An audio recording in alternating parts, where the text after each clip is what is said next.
Good evening and welcome here to John Carroll University. My name is Paul Murphy. I'm the director of the Institute of Catholic Studies, and I'm pleased to welcome what appears to me to be in many ways a gathering of the clan of many people who, coming from many different communities within the Diocese of Cleveland, are taking note of this memorable anniversary.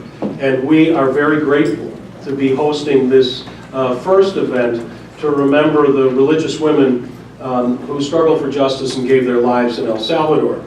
I also want to mention that this is the first in the Catholic Studies lecture series here at John Carroll as well, and I invite you back on the 1st of October, because we are also having a series this fall on the Synod on the Family. So on October 1st, Professor Brad Hinsey of Fordham University, who's also the president of the Catholic Theological Society of America, will be speaking on that. I welcome you back for that. I encourage you to attend all of the other sessions that will be held in a number of locations on this commemoration, the next time at Ursuline on the 22nd of October. And finally, I've also been asked, and I'm very happy to point out to you that there's information available on events at COAR, which of course is one of those organizations that ties the Diocese of Cleveland so intimately to the Archdiocese of San Salvador, and we're very happy that Mary Stevenson is here with us this evening. Without further ado, I simply want to, oh, by the way, we started a new electronic newsletter in the Institute of Catholic Studies. If we don't have your email address, leave it with us before you go home. That's your only homework. I want to introduce Susan Durkin, who is the president of the Ursuline Sisters of Cleveland, and we are very grateful to have her here so that in thanking her, we can thank all of the Ursuline Sisters for all that they do here and around the world. She will introduce our speaker this evening. Susan, thank you very much.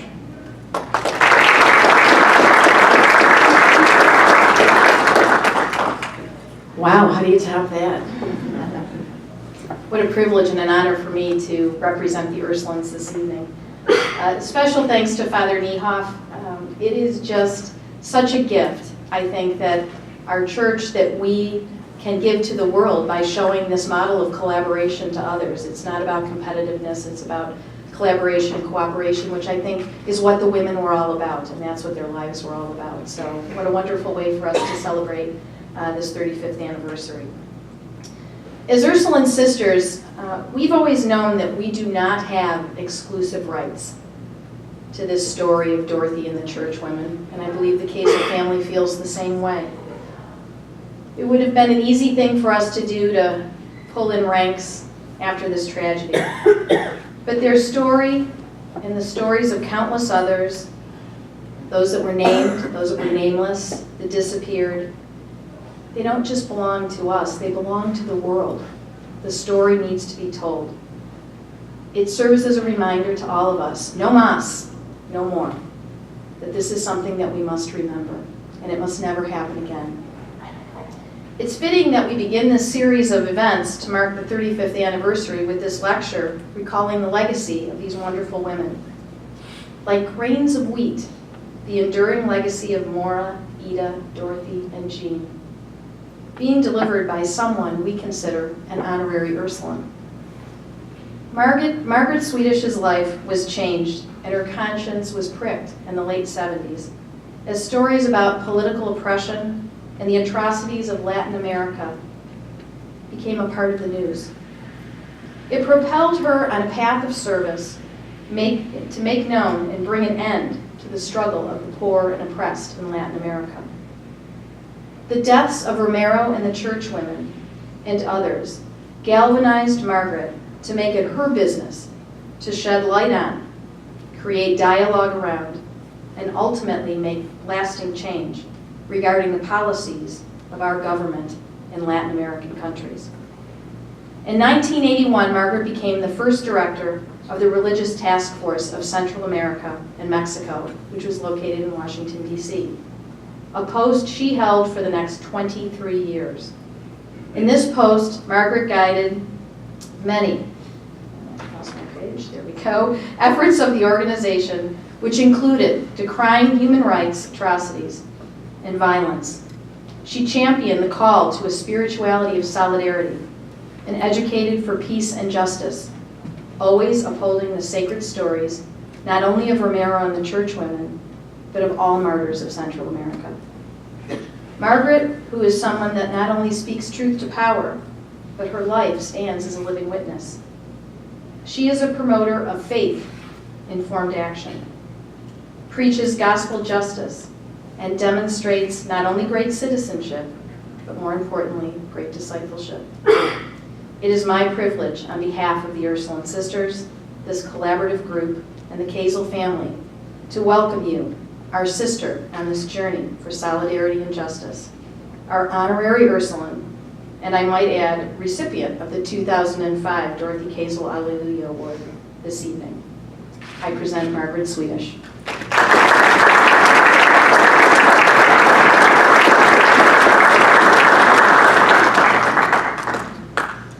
All right, should I play with this or just work from here? Why don't I just work from here? Is that okay? Wow, I accept the honor. I've been telling people that I felt like as I've been anticipating this and since the invitation first came, that kind of pulled me back into the story after many, many years, that in many ways it felt like coming home. It's like coming home to be back in this community again, sharing these stories with you. Wow. Well, first I want to thank Father Niehoff for hosting this event tonight and for the wonderful hospitality of the whole John Carroll community. Everybody has been just lovely here. I want to thank Ed Peck, who from the first phone call was so enthusiastic about this that I had to say yes, I had no choice. He was so excited and it was infectious, and he was a great communicator, and I really appreciate how he has been through this whole process of getting me here. I want to give my special thanks to the Ursuline Sisters. I can't even tell you how much you are family for me from this whole long part of my life story with the Religious Task Force and walking with these beautiful women for so many, many years of my life. And to give special thanks to the whole group that's been planning this fall series, because I think what you're doing is really, really important. We really do need to ensure that this legacy is not lost. There's so much still to unpack from these stories, and I think it'll take more and more generations to keep unpacking it as the years go by. So I was especially, as I say, happy to return to Cleveland because this place has been very special to me for all kinds of reasons. I came here so many times over the 25 years that I was with the Religious Task Force to be involved in special events or to help plan big events here, and every one of them was extraordinary because of the personal connection that this community had with what happened on December 2nd, 1980. I had so many very special encounters here with families and friends of Dorothy and Jean that helped me understand them, because that was so important since we were telling the stories, to get to know them a little bit through the stories and testimonies of their families and friends and communities, the people they served with in El Salvador, to get to know them before they became saints, when they were just people. And I remember in those days that was part of the struggle sometimes, that when they were being declared martyrs and saints, not everybody who was really close to them particularly appreciated that, because they did feel at times like we were stealing them away from them. And we had to pay a lot of attention to that. There was, we have to remember there was a lot of profound and stunning knee-buckling grief and pain that was also going on among family and friends. So, and I am especially grateful for the fact that this community has continued to hold their memory all these years, because as I say, this is so important for the future of the church and of how we live a gospel faith in this country. And because of that, I have absolutely no doubt that Dorothy and Jean are present right here in the room with us. Okay, I wasn't going to do that. The four women, and along with Oscar Romero, really formed the spiritual heart of the Religious Task Force. Oh, don't do that because you'll make it worse for me. their stories and the stories of the people that they accompanied through war and violence in El Salvador, the amazing grassroots Christian communities that were struggling for liberation after generations of living under military dictatorship, by tiny elites that were supported by our government. This was all very hard for us. But those stories of those courageous Christian communities and of the martyrs shaped the arc of a narrative that was embraced by a faith-based solidarity community for more than 25 years. That's pretty amazing. And in many places it lives on, certainly in El Salvador and Cleveland and other places. For many of us, these stories still open a lens on the reality of our world, a way of seeing and being within it. They shifted our vantage point, and that's part of what I want to talk about tonight, that shift. But first of all, I do want to acknowledge on a personal level the significance of this invitation for me. It's been more than a decade since I left the Religious Task Force, more than a decade since I packed the files and personal memories that meant the most to me into a couple of boxes. And I stored them in Maryland for a couple of years in a friend's basement while in my big transition, until I moved back to my hometown of Milwaukee in 2007 to be with my mother in the last years of her life. The boxes came with me, of course, put in the back corner of a closet and left unopened for a very long time. And to tell you the truth, I wasn't sure I could look at it all again. While many still speak of those days as a time of conversion, inspiration, prophetic witness, and a movement that changed lives for hundreds of thousands of people in Central America and here, and it was indeed all of that. It was also a time of tremendous pain and suffering. It was a time when we spoke of martyrs, which means people who were killed for their faith.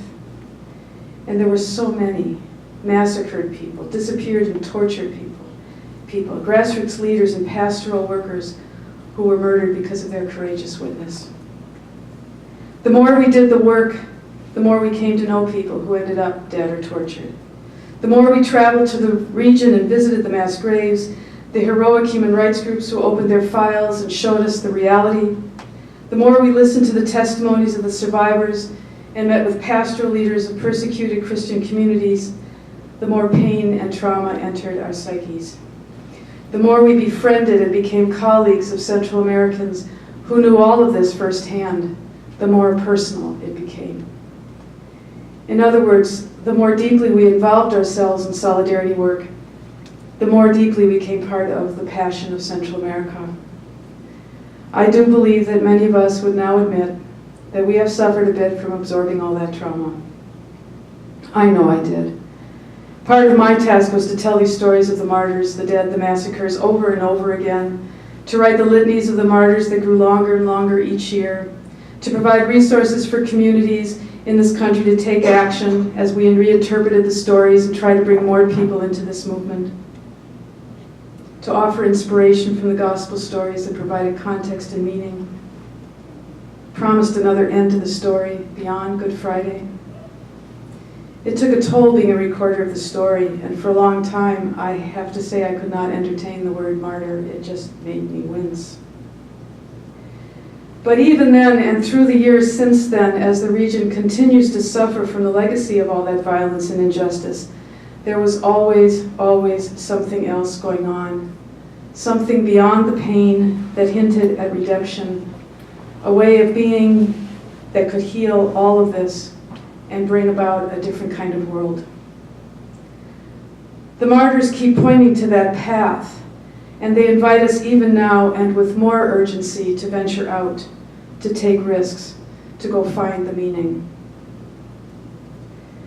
So as we begin tonight, as this community begins its months-long reflection on the legacy of these four good people, decent and caring human beings, compassionate and committed women of faith, I just want to acknowledge that passion, because we cannot begin to understand or open the legacy left to us by their witness if we do not also understand and appreciate what it cost them, their families and friends, and 72,000 other Salvadorans who were killed in those years, who also had families and friends.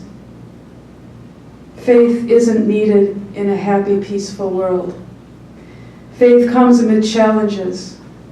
Faith is what we need, not when times are easy, but when they are hard, when we are perplexed, frightened, unsure, when we can't see how the story comes out, but we decide to be faithful anyway. That's what they did. They looked deeply into what they were dealing with and what was unfolding in El Salvador. The political violence was extreme, and now it was targeting the church. Everyone knew that the country was on the brink of civil war, and still they decided to stay, to be faithful, to face the fear and risk out of love for the Salvadoran people. Dorothy Kazel, October 3rd, 1980. We talked quite a bit today about what happens if something begins. Most of us feel we would want to stay here. We wouldn't want to just run out on the people. As simple as that. As simple as Jean Donovan's most famous words, "Several times I have decided to leave El Salvador. I almost could, except for the children." This reflection tonight is largely about that, because for me, this is the enduring legacy of Maura, Ita, Dorothy, and Jean, that decision to stay out of love for the people. They were abducted, raped, tortured, and executed, their bodies buried in a shallow grave because of that decision.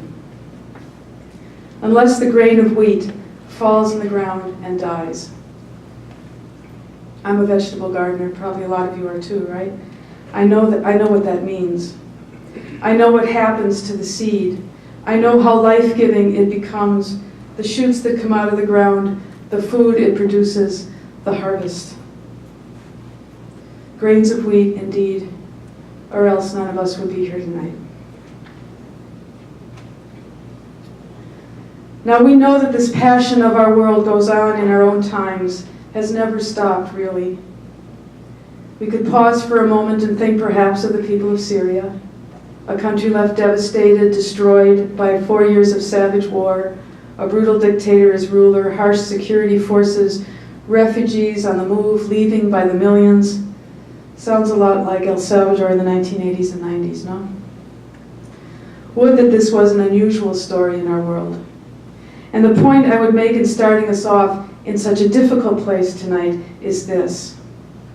Because of the lens we were given by the martyrs and Christian communities of El Salvador back in those days, we cannot help but see that reality in a different way than the political culture presents it to us these days, a culture which refuses so much truth about what brought about this latest human tragedy. As the drama unfolds on our TV screens, we see some of the same contrasts in responses that we saw in response to the Salvadoran reality. Those greeting the victims with repression, violence, rejection, and even disdain, and those welcoming them with cheers, hugs, balloons, water, food, a warm, safe place to rest, toys for the children, a little human compassion and dignity. We have a Pope calling on Catholic parishes of Europe to do what many U.S. churches did in response to the Salvadorans fleeing the war and political violence, to take in families and give them a home. That's called taking the gospel seriously, which is what the women did. A lot of time has passed. A lot of that energy around the Salvadoran crisis has dissipated. That idea could use some serious reviving in our time. The idea that the gospel is not meant to be prayed, but lived. That it is meant to be taken seriously. So tonight I want to stress 3 themes. First, how these women came into my life and really upended it, in the sense that my path was turned in another direction I had not intended. How they fulfilled for me those words of John Lennon in his wonderful song, Beautiful Boy, that, quote, "Life is what happens to you while you're busy making other plans." And I'll bet there are any number of people in this room who know exactly what I mean. I want to share some reflections on how a spirituality of solidarity emerged from this story, how the RTF became a focal point for its emergence and articulation, and what a grace it was to find myself smack in the middle of that emergence, at the center of a community that in its solidarity work was rediscovering the roots of a gospel faith. Then second, I want to talk a bit about what I mean by that. What is the spirituality that emerged, and what do we mean by solidarity? It's a nice word, a challenging word. but its meaning comes in things quite concrete. The decisions we make about how to walk in the world alongside the suffering peoples, the poor, the outcast, the discriminated against, and with those organizing all around the world to create cultures of justice, human dignity, and ecological healing. This is not so simple for those of us who have grown up within this culture of privilege and power in the world, in large part because we are being asked to relinquish those things if the world is to be healed at all. In what way do these martyrs show us how to live, how to be human in this world at this time, coming from this nation, in this culture? And in answering that question, I want to share some thoughts on how I think these women arrived at that moment on December 2nd, how they considered their commitment as missioners in a time of revolution and extreme political violence, and how each of them came to their decision to stay despite the danger and threat closing in around them.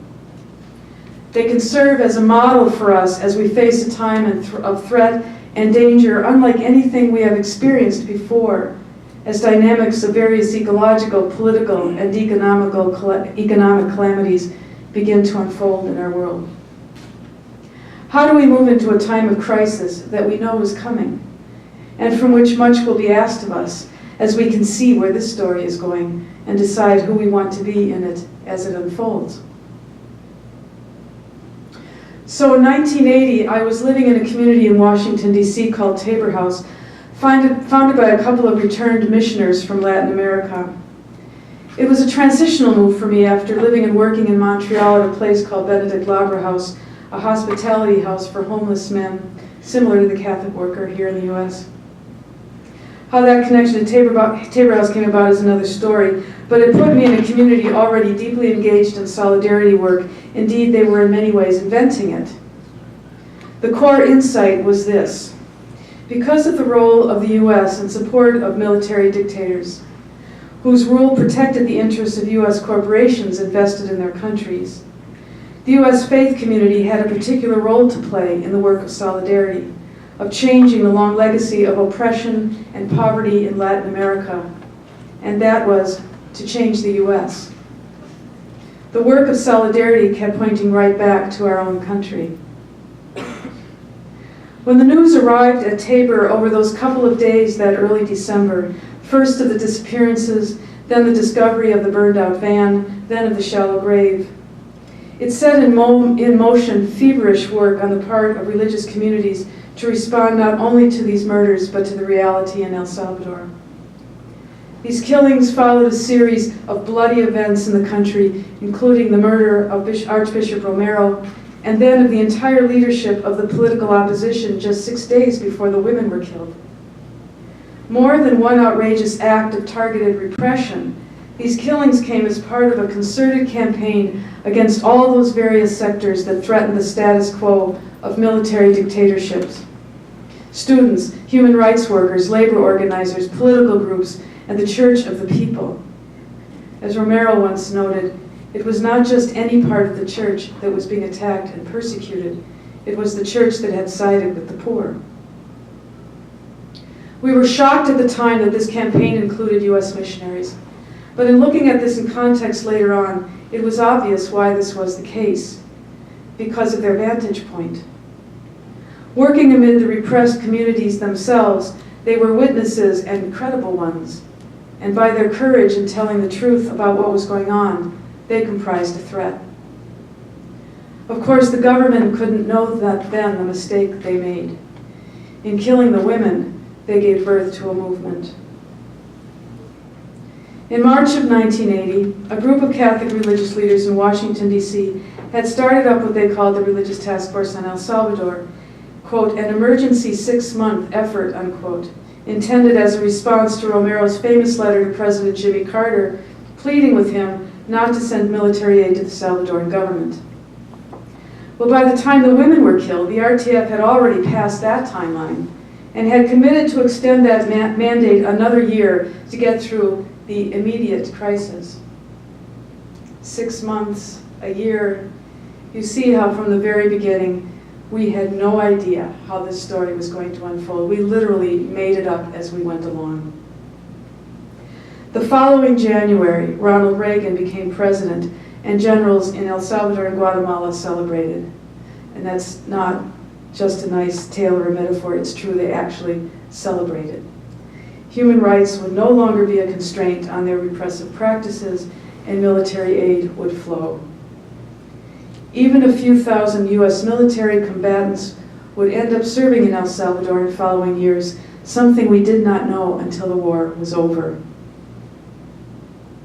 In addition, administration officials made public statements trying to discredit the women, most famously US Ambassador-designate to the UN, Jean Kirkpatrick, who only 3 weeks after their death stated that the nuns were not just nuns, but activists on behalf of the Revolutionary Front.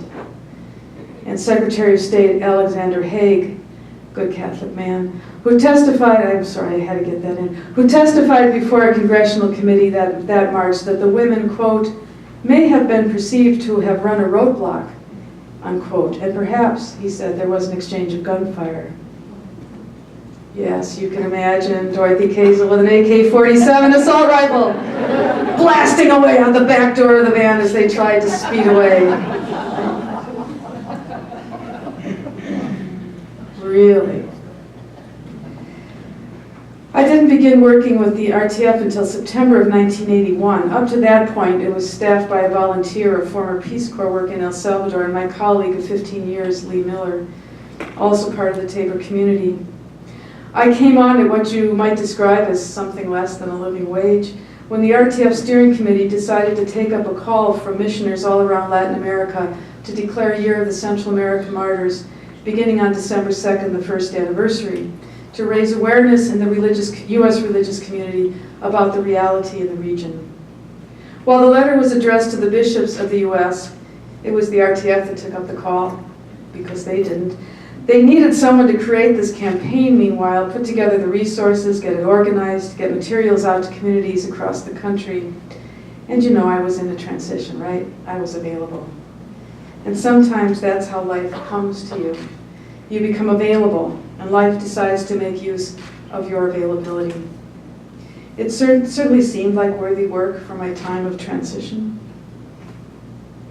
So this is how these 4 women came into my life and changed everything, really messed it up. Because of where I was when they died, because of who I was with, because of a call that created a compelling need, I found myself at the RTF making up a national campaign, I'd never done anything like this before, out of a knee-buckling trauma that focused much of the religious community, most especially women religious congregations, on the stories of the martyrs of Central America. That was the beginning of my storytelling about them, and so many others that came after them. Over the next 2 decades, the women became so much a part of me that it often feels really odd that I never actually met them. I mean, we walked around together for a long, long time. I told their stories over and over again, came to know family members. You know, Edith's mother, Mildred Ford, often corresponded with us, and she'd always sign her little love notes, Grandma Ford. I love that. You know, we got to know community members and friends, many of you here in this room, people they worked with in El Salvador. And to this day, no matter how long it has been since I've done it, if I call upon them, they are right here with me. I feel them, huh? You feel them? I feel them right here now. These stories became part of an annual commemoration, still honored in many communities around the U.S. and in Central America. Part of the unfolding of a new paradigm of solidarity being created out of the living memory of the liberation struggles of the Central American people, of the Church of the Poor in Latin America, and the choice of hundreds of thousands of U.S. Americans, literally hundreds of thousands of U.S. Americans, to accompany the Salvadoran people on that journey in whatever way we could. These narratives became like a new gospel, one written for our time in these circumstances. The anniversaries became holy days inserted into liturgical calendars, annual rituals, processions, and marches in the streets. We created icons in music, beautiful Diane Pinchot art, litanies of the martyrs, poetry, and prayers, moments of public witness. Over the years, these stories became an anchor, a spiritual grounding for the faith-based solidarity movement. In the ways that the martyrs of the early Christian communities came to form so much of the first inspiration of the Catholic faith, standing up to Rome, to the empire, being willing to face even death at the hands of the oppressors in witness to that faith. This was, for those of us who happened to be in the right place at the right time, what many called a Kairos moment. A moment when something happens that changes everything, when you are aware that there is no turning back, that this is the place to be, where you want to be, where there is a crack is opening in the world and divine revelation is pouring through. For the 10th anniversary, the theme for our national program was Harvesting the Legacy. You see how early we started thinking along these lines of harvesting what they left us, what came from their seeds. And I want to share a bit of what I wrote for a little publication we produced that year, because it speaks a bit to what I mean by a moment of breakthrough, of a crack in our worldview that opened the way for a little gospel truth to come through. What I wrote back then was, the women also left us a legacy of theological discovery and a challenge out of that discovery to our own culture and its values. We live in an era and a culture in which selfishness and individualism, concern for the self as preeminent, autonomy of self as the ultimate yet always unattainable goal, and the resulting alienation, frustration, and disempowerment, a time in which these values and their effects are dominant. We have, as a culture, lost our sense of connectedness with the world, our own social and political reality, even with the suffering in our own communities. Often our churches reinforce this tendency. In the face of this coyuntura, one of my favorite Spanish words, coming together of all these things, this contemporary cultural and historical moment, the four women had something to say about those values. These martyrs emptied themselves and gave their lives totally to others and in service to others. In doing so, they remind us starkly what the essence of the gospel is. This in a time when, reflecting on the dominant culture, that gospel had often been reduced to private morality. What they said to us in their lives and in their deaths is that faith is not just about living a good life for ourselves and within our private worlds. Faith is about our connectedness and love for others, our responsibility to others as people of one global community. When one member is injured, the whole body is injured. This is a world of gospel faith in which we show our love by laying down our lives for our friends, in which love of neighbor means also love of foreigners, outcasts, the rejected of our world, the injured one on the side of the road. In giving up self in service to the poor who are unjustly left in that condition of poverty and brutality, they found life, meaning. They incarnated for us the essence of the gospel phrase, the one who loses him or herself will find him or herself. In living this faith actually, in reality, not as an otherworldly piety, the meaning of the gospel came alive, and thus the meaning of what it is to be a human being. But it came alive in a totally countercultural expression, not the affirmation and assertion of self, but the letting go of self. Jesus told us that that is the way we truly find ourselves. Maura, Ita, Dorothy, and Jean have left us a living scripture. It was pretty amazing to read that again, written so long ago, 25 years, and still feel the power of those days, of that time in our lives. It pulled me right back into that Kairos moment. Okay, a little bit more from that writing. To read passages and hear passage I mentioned, like in Isaiah, the prophets that pronounce justice, Matthew 25, letter of James, letter of John, the Beatitudes, the stories of the rich young man. To read passages like these after reflecting on their lives, on their mission work, and on the context of that mission, and on the reality and struggle of the Salvadoran people, the words come alive for us almost as a first discovery of meaning, a sudden illumination, a heightened clarity. Yes, this is what that means. I cannot tell you how many U.S. Americans over the years, having gone to the war zones and refugee camps, or spend times praying in the villages with the basic Christian communities, seeing the courage of the people and their simplicity in living their faith in times of such risk and danger, came back to the U.S. and said, it was like seeing the gospel for the first time. It was as if meeting Jesus in the streets of Nazareth. You know, like, okay, now I get it. This was a powerful source of conversion, and I knew many, many people who turned their lives upside down, changed jobs, downscaled, took on new commitments so that they could draw closer to the truth they had found. Their lives, my life, took on new meaning, vivid meaning, such as we had never known before.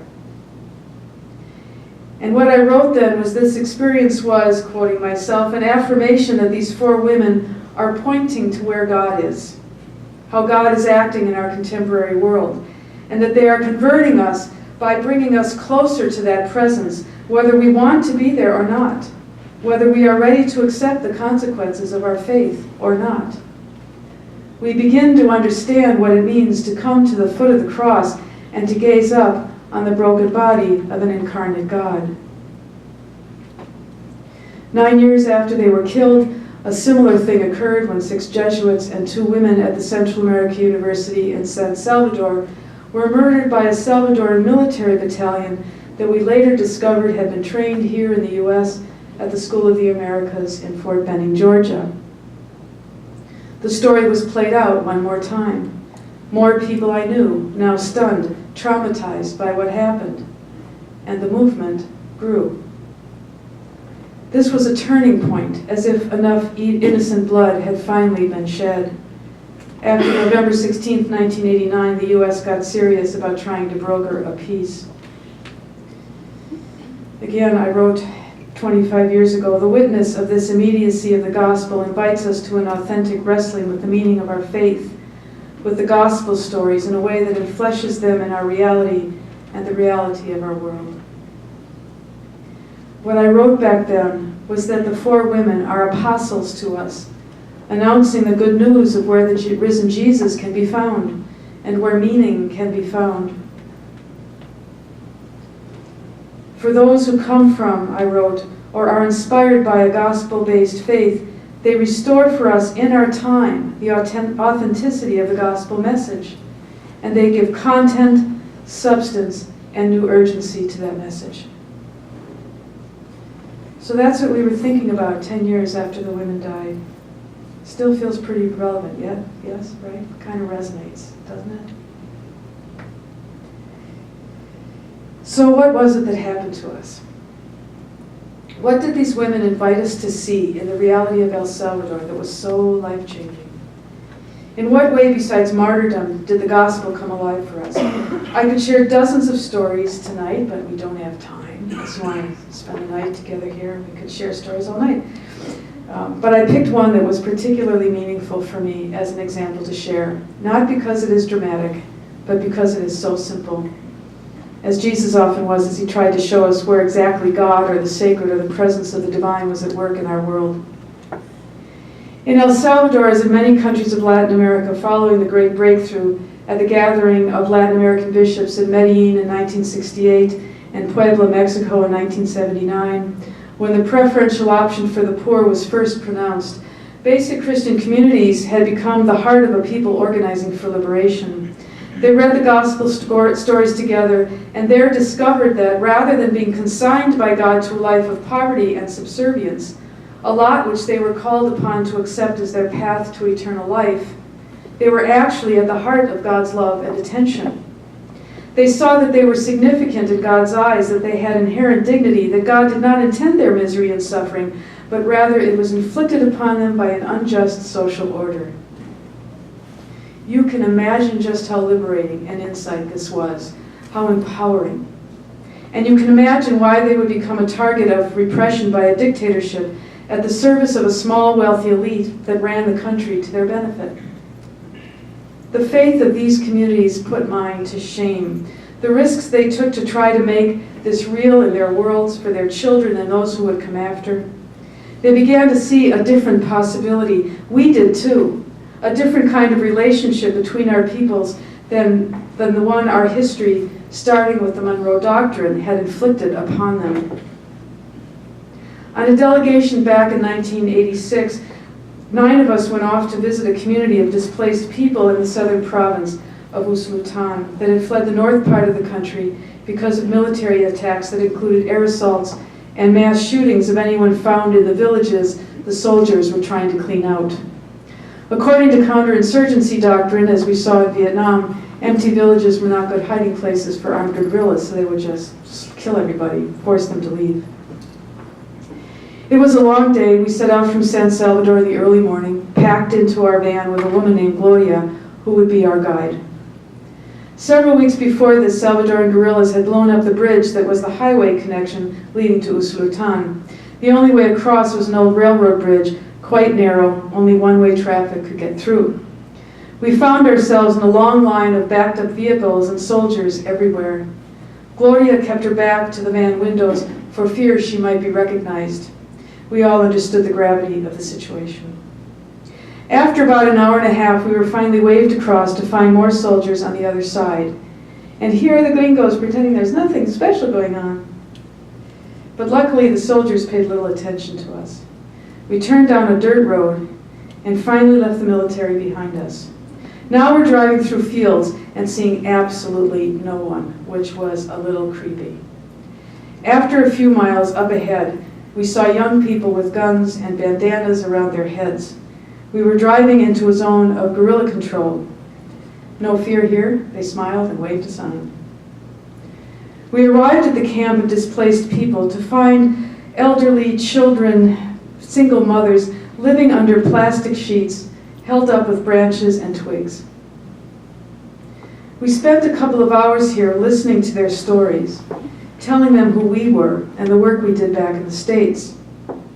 There was definitely some tension in the air. They told us that every couple of weeks the Army would come through and often take 1 or 2 people away.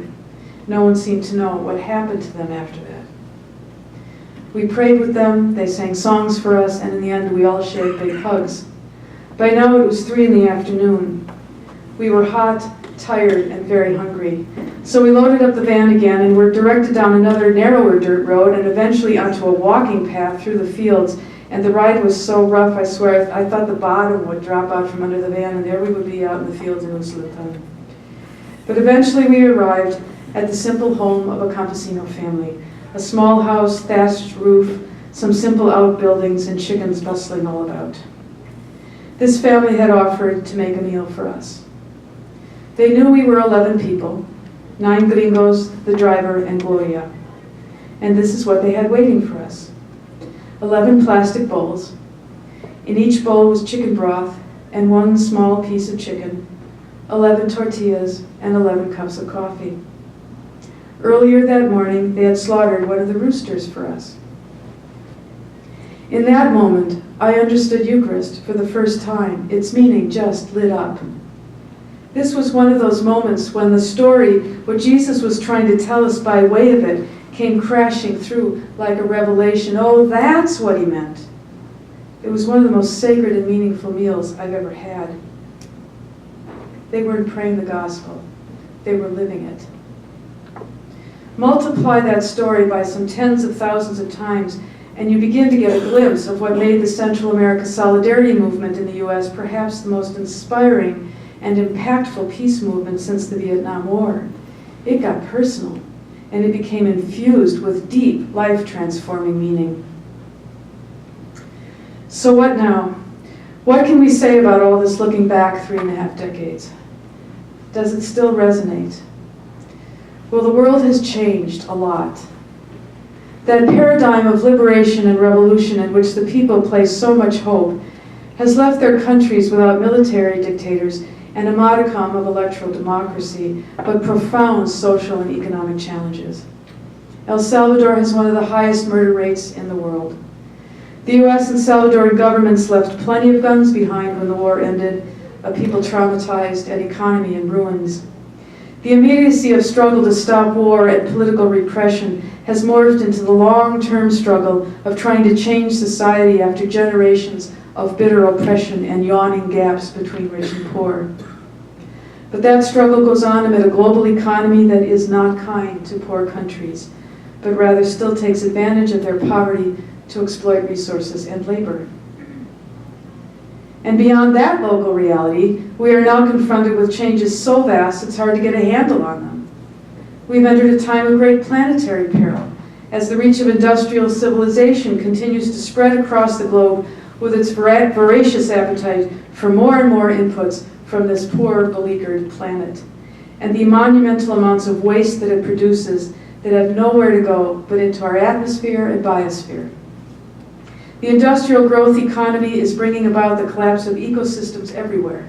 Climate change, species extinction rates unseen since the demise of the dinosaurs, looming scarcities of water and arable land, explosive population growth since World War II that has crowded the planet with humanity, made up of diverse cultures, languages, beliefs, all spilling into one another.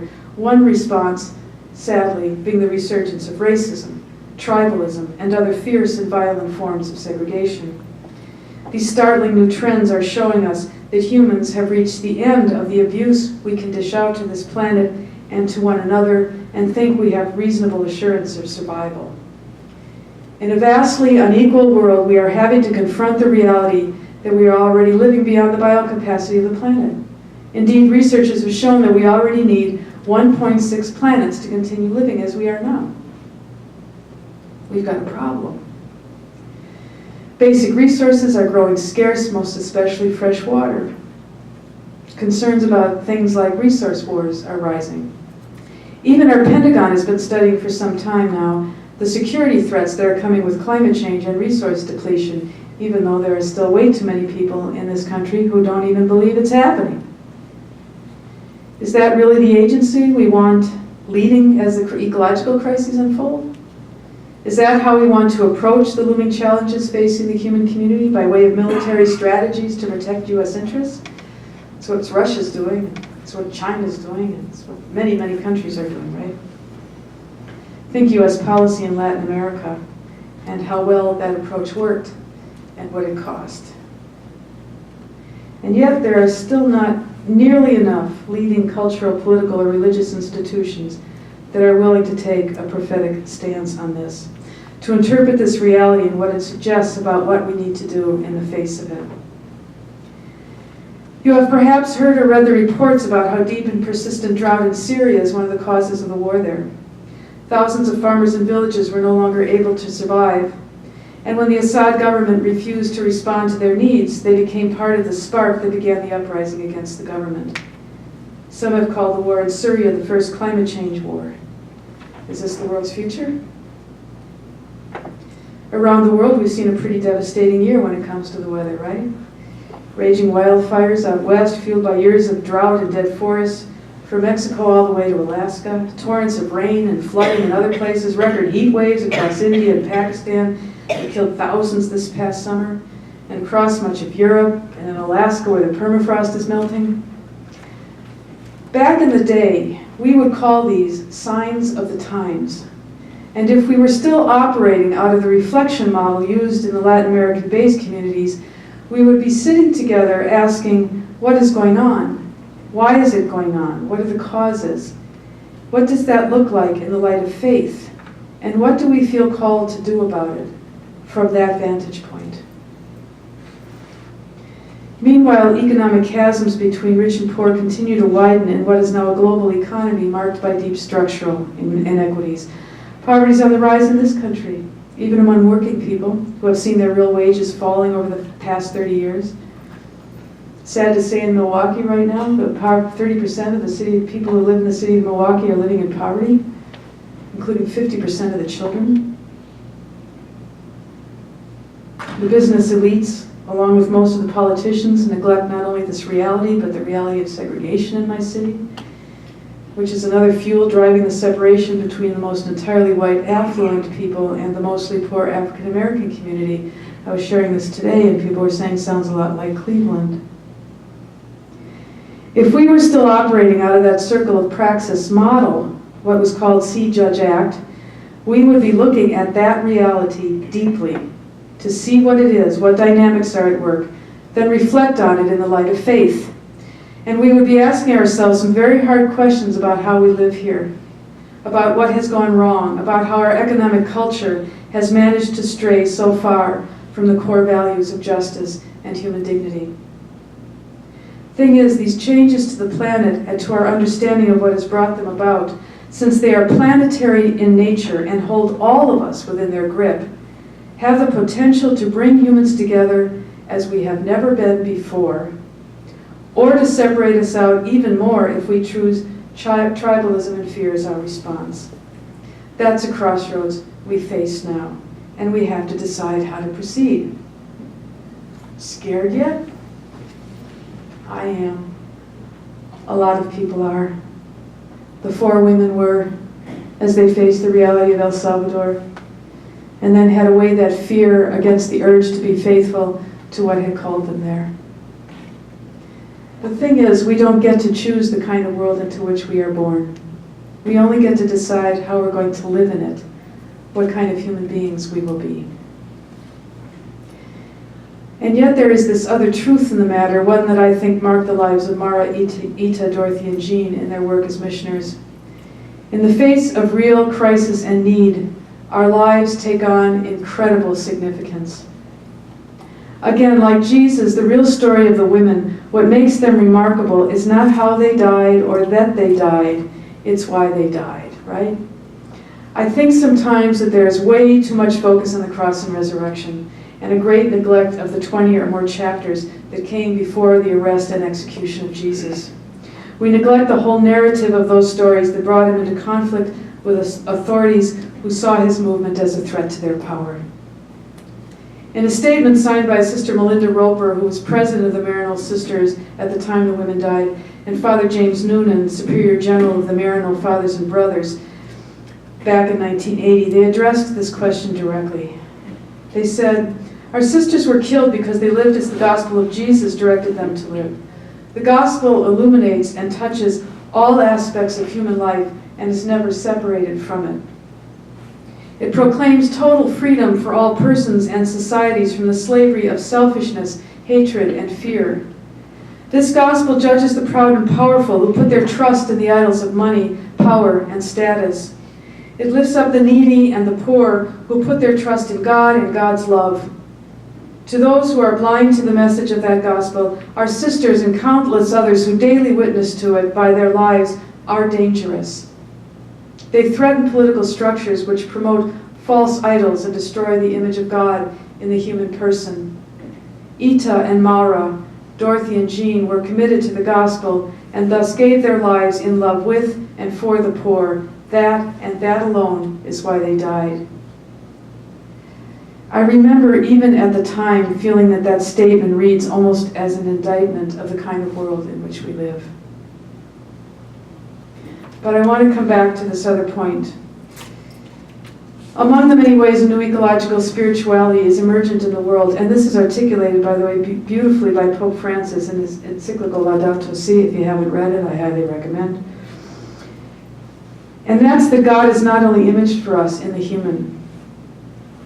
We've come to realize that perhaps that has been way too narrow a view of incarnation in a cosmos that is 13.8 billion years old and still evolving, and on a planet teeming with abundant life from which the human emerged, and only fairly recently. More and more we are discovering or experiencing the unfolding of the divine presence or revelation throughout all of creation, an insight that began with the Garden of Eden in Genesis, continuing through the Desert Fathers, the mystics, Aquinas, Hildegard de Bingen, and even some of our recent popes, not even just this one, and in the origins of spiritualities and religions throughout our human history.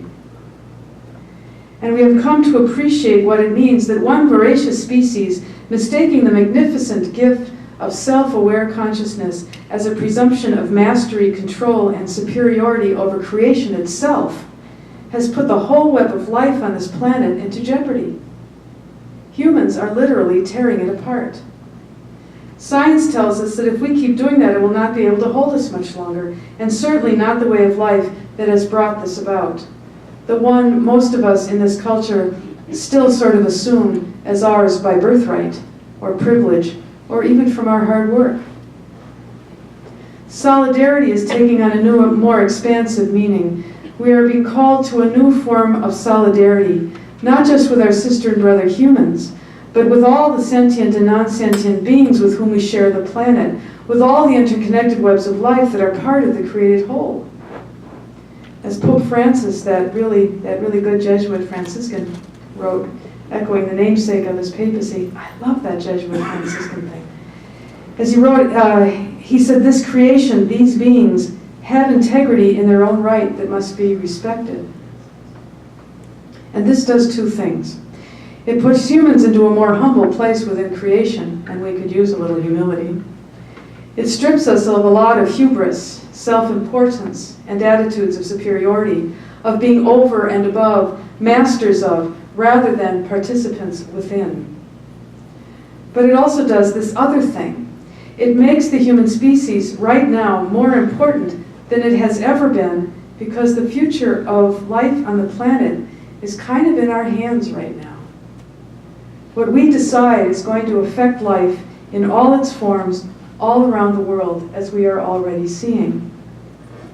Which is to say, never have our lives been as important, significant, and impactful as they are right now. I mean, if meaning is what we're after, if a sense of self-worth and significance is part of what we long for in life, rather than playing our role as passive consumers in an economy that demeans and diminishes our worth, well, this is a really good time to be alive. Because each of us is needed in this time of crisis. Every talent we have is needed. Every gift that is ours to give is needed right now. Whether you are a scientist, an artist, a parent, a teacher, a medical worker, a community organizer, skilled with your hands, an inventor, a pastoral worker, whatever it is, these talents and gifts can be brought to the work of creating a new human community as a healing presence within the ecology of the whole, as the old economic paradigm begins to unravel, as it will, and as it must. As that unraveling proceeds because of reaching or surpassing ecological limits, we have to decide what kind of world will replace it.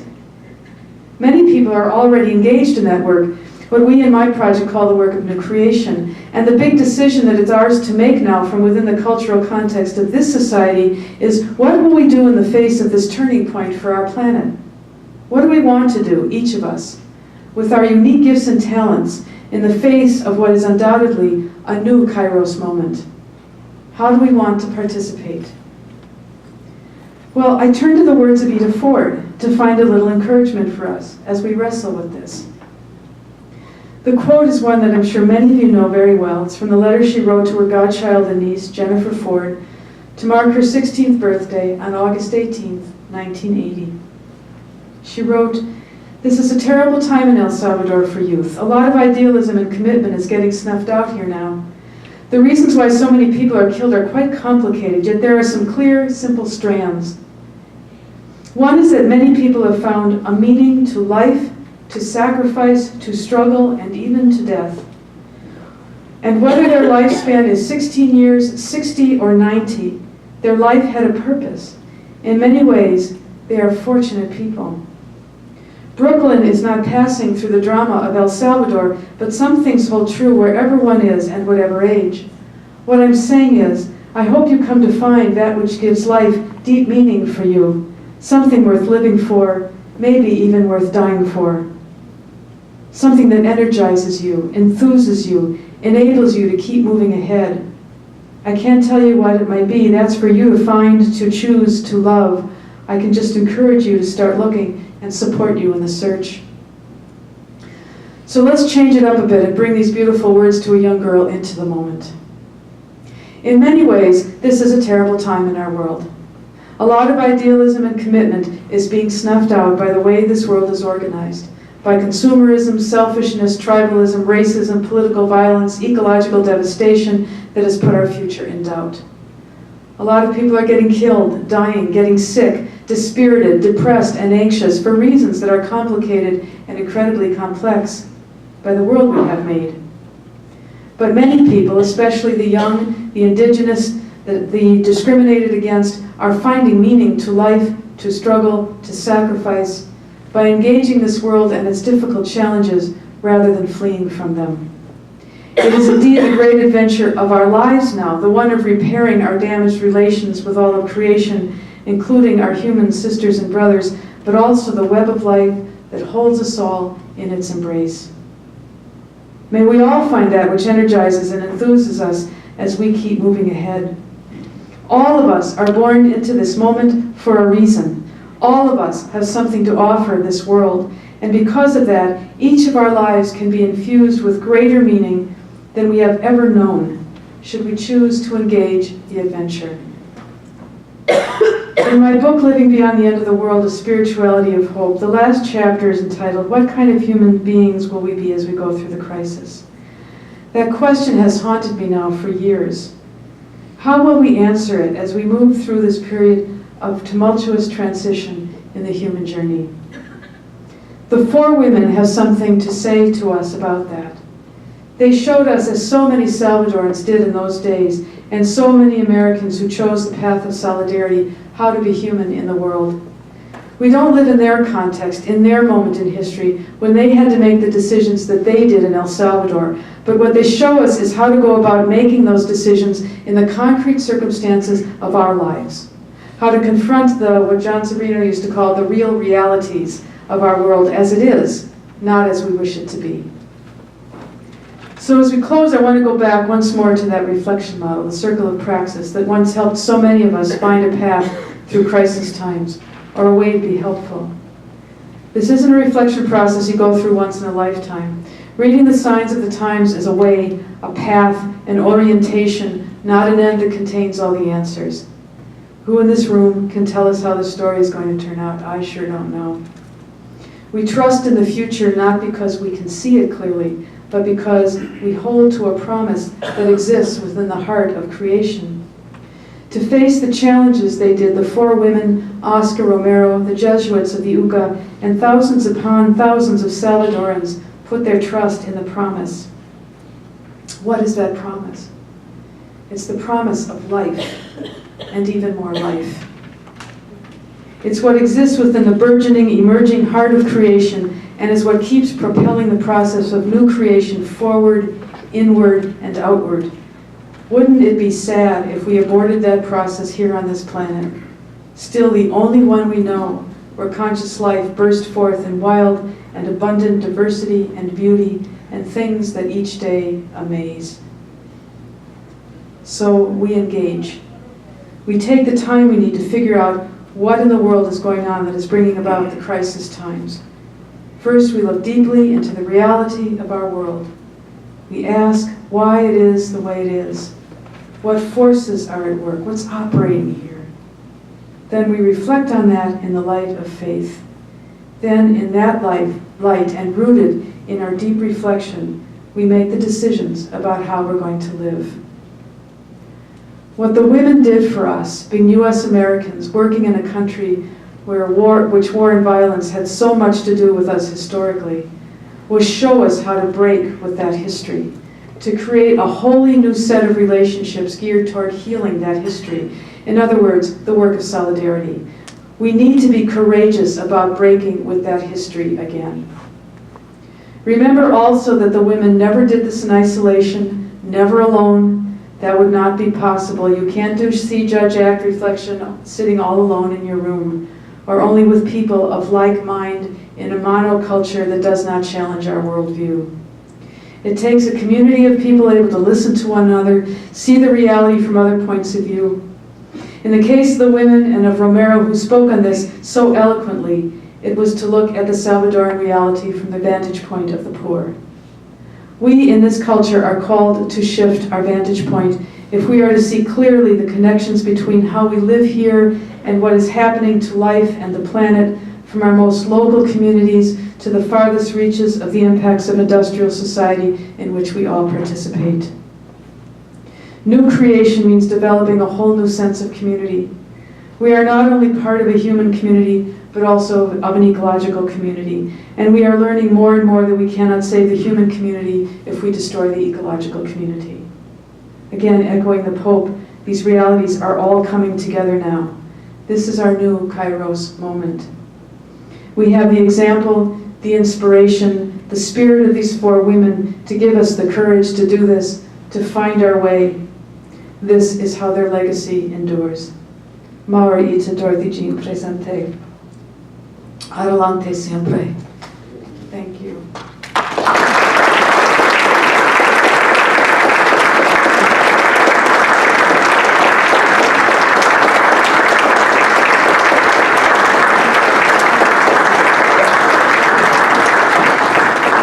I'll say my thank yous later, but Margaret agreed to stay and take some questions and talk with us for a bit. So we have 2 microphones, so if you'd like to ask a question or make a comment to share with Margaret and the group, please raise your hand and we'll bring the microphone to you.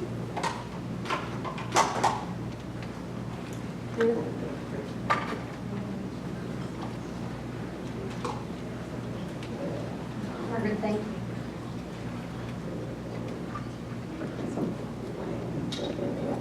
I'm so struck by the connection I'm hearing between the necessity of lamentation and the horizon of hope that it can lead to, but that it's a necessary process. Can you say something about that or unpack that a little bit? I think it's, for me, one of the most important insights of the gospel orientation is that we look at suffering and death, right? We look at the horrors of what's going on, and the stories of Jesus of Nazareth as he goes through his journey, is that he's showing us 2 things all the time. He's showing us the terrible things that are going on in the world. You know, turning over the table of the money changers and denouncing the scribes and the Pharisees, and my favorite term, whited sepulchres, is one of my favorite terms in all the Gospels. We have a few of them on TV these days. But right alongside that is the healing stories, is the stories of inclusiveness. You know, the stories like with the Samaritan woman. Those 2 things always go together, and there's a tension that happens in witnessing the injustice that's going on, being able to look at it clearly and see it, being at the foot of the cross. That's so Ignatian, right? To be at the foot of the cross and look up at what that suffering, you know, as John Sabrino and the Yucca Jesuits, now it's a suffering people, not just this one suffering body. That's so much part of the insight, but always seeing past that it's through that journey, it's being able to go to that makes it possible to authentically move through it to where life is emerging. And I think in this culture, it's really hard. It wasn't so hard in El Salvador for people to see that. All they had to do was read scripture and see reflected back what they were living. And here it's a lot harder because, especially in most of the solidarity work that was done here, was not being done by poor people in the United States. It was being done by people who could afford to go on a $1,100 trip to El Salvador, or who were working in their churches in the suburbs and doing the sanctuary movement and all those sorts of things. So that's why the insight, when people went down, they went, oh, this is Jesus of Nazareth, this is Jesus in the streets of Nazareth. They've come back, and the other side of it was, we don't see that here. So those things have always gone together. And I think one of the reasons why we have a hard time going to the painful place is because I think when we go there, we look back and see we've protected ourselves by the lifestyles we have from seeing it. But to me, that's one of the most extraordinary things. Buddhism does this too. By the way, there's a great Catholic Buddhist dialogue. Remember when Merton was engaged in that way long ago before he died in that horrible accident, but in Thailand. But that there's a beginning to come together again, because Buddhists do this. The whole thing is look deeply at reality. Go to the suffering. You cannot ease the suffering until you go there. And so that's, for me, what the deep connection is. These 4 women, boy, they knew it. They knew what they were dealing with. I mean, Jean Donovan, the people's bodies that were out in front of the place where she lived. I mean, they were seeing it. And that's actually what drew them to the life-giving work that they did. So those things have always been part of the Christian journey, I think, the gospel journey. Did that answer you? Where are the microphones? You here? And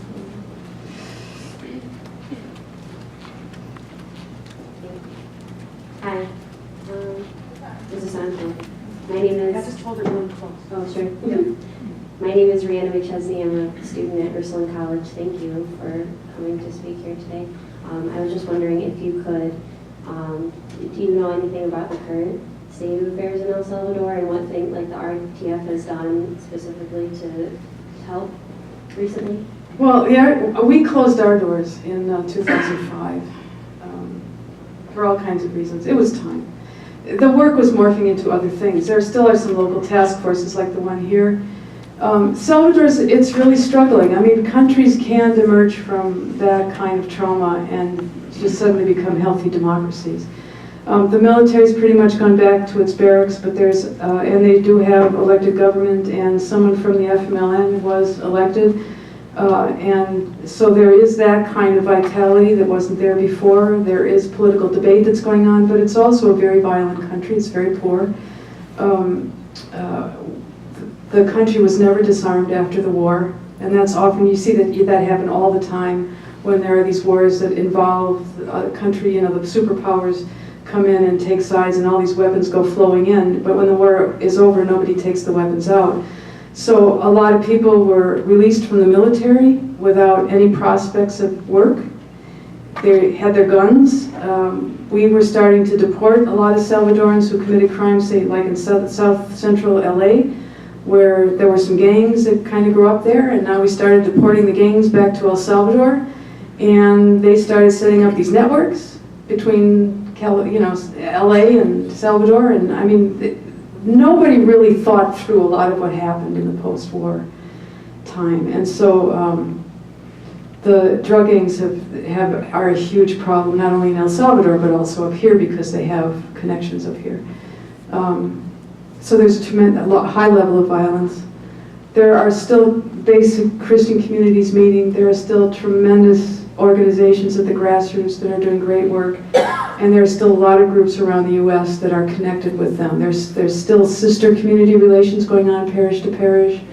The UCA, there's still people coming down to study at the UCA from here, people going back and forth, which I think is really important that traffic continue to go back and forth.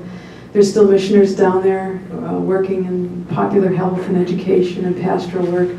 But it's a tough reality, but what is moving for me is that so many of the relationships endured. I mean, solidarity is still a real thing. It's not a movement in the sense that there isn't this huge political thing that we were all part of once upon a time. The wars are over, but what was left were still these connections, and many of those relationships endure.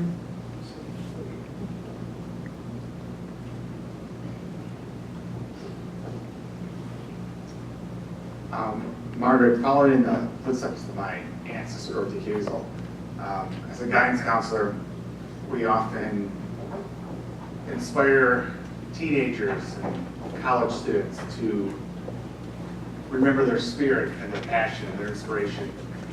How can we continue that passion for our youth and for our high school students and for our college students to remember these four church women?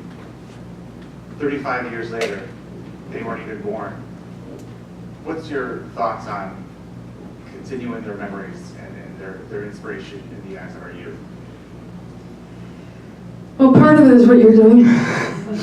That those who are so personally involved in this story have to keep passing it on.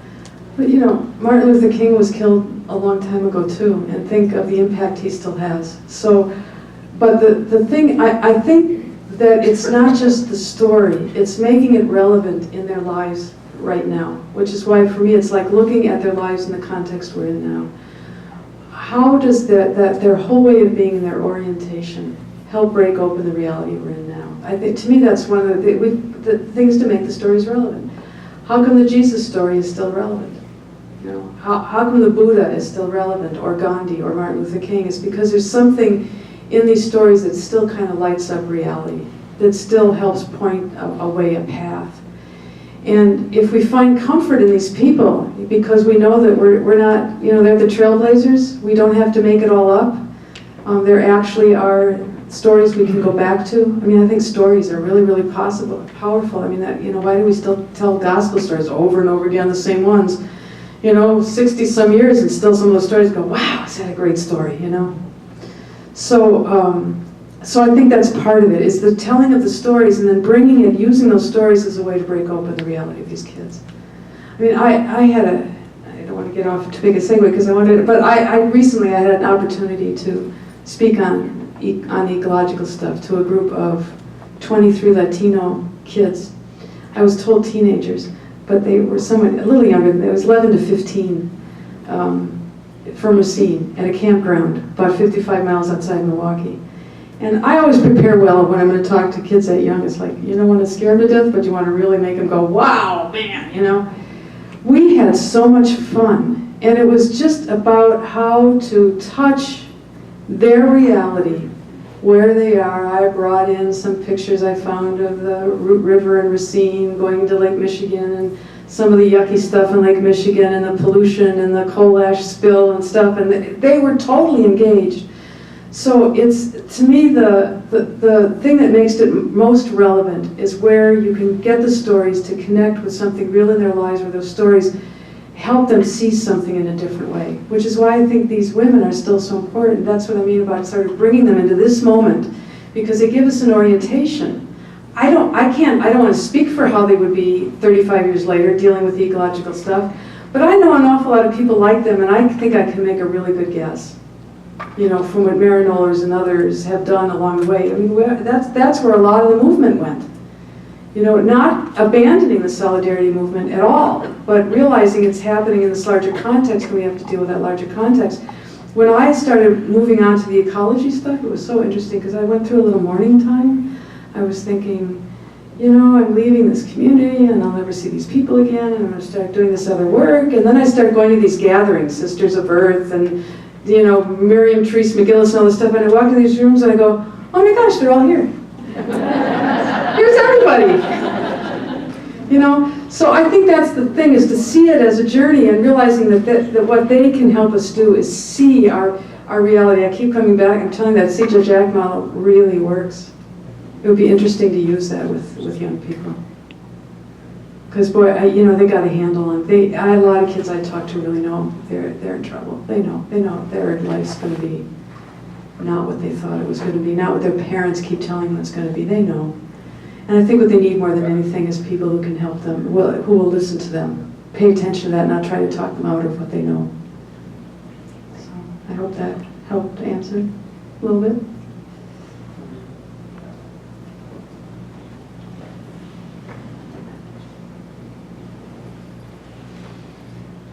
Just as you have shared how these 4 church women have touched you, I hope I'm not out of place, but we have some people in this with us tonight who followed their steps, who were either with them in Salvador or followed their steps in Salvador. And I just think if we acknowledge those Ursulines who are with us tonight, who were in Salvador, it would be appropriate. Because like you, they continue to share their story.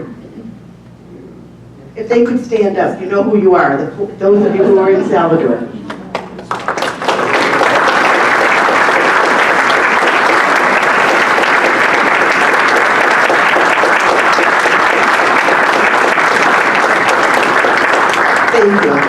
I often remind people, these women became famous because they were killed, but there were so many like them working in El Salvador. It could have happened to so many other people, so it's important to remember that. Other thoughts, responses? One last question.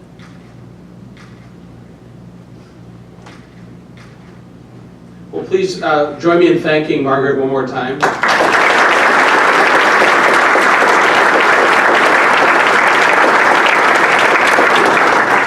My name is Ed Peck. I'm the Vice President for University Mission and Identity here at John Carroll. And on behalf of John Carroll's President, Father Robert Niehoff, in the back of the room, and on behalf of the planning team and the Kazel family that's represented tonight by Dorothy, Cheryl, and Jamie, I'd like to thank Margaret for bearing witness to the living legacy of these church women, these 4 apostles who break open the gospel for us in the story of their lives, to Maura, Ida, Dorothy, and Jean. Your words about real realities call us and challenge us to bear witness ourselves, to be part of this living legacy that they call us to imagine a new and more just world, to be grains of wheat, and to live the gospel. So, on behalf of all of us, thank you for this message. I'd also like to thank all of you for being here. And at this time, I'd like to ask my colleagues on the planning team to stand up for a moment, if you could. And where's Nick? You got to stand too. All right, so thank all these people for helping us plan. We have representatives from Ursuline Sisters of Cleveland, Ursuline College, Notre Dame College, COAR, which is the Community of Oscar Arnolfo Romero, the Interreligious Task Force on Central America, all working together. And I'm very grateful to Father Niehoff, who came back from El Salvador last year to celebrate the 25th anniversary of the Jesuits were martyred, who invited me to take on this project, this collaborative effort to celebrate these women whose lives are so significant for the church and for the church in Cleveland. And it's been a real privilege for me to work with my colleagues.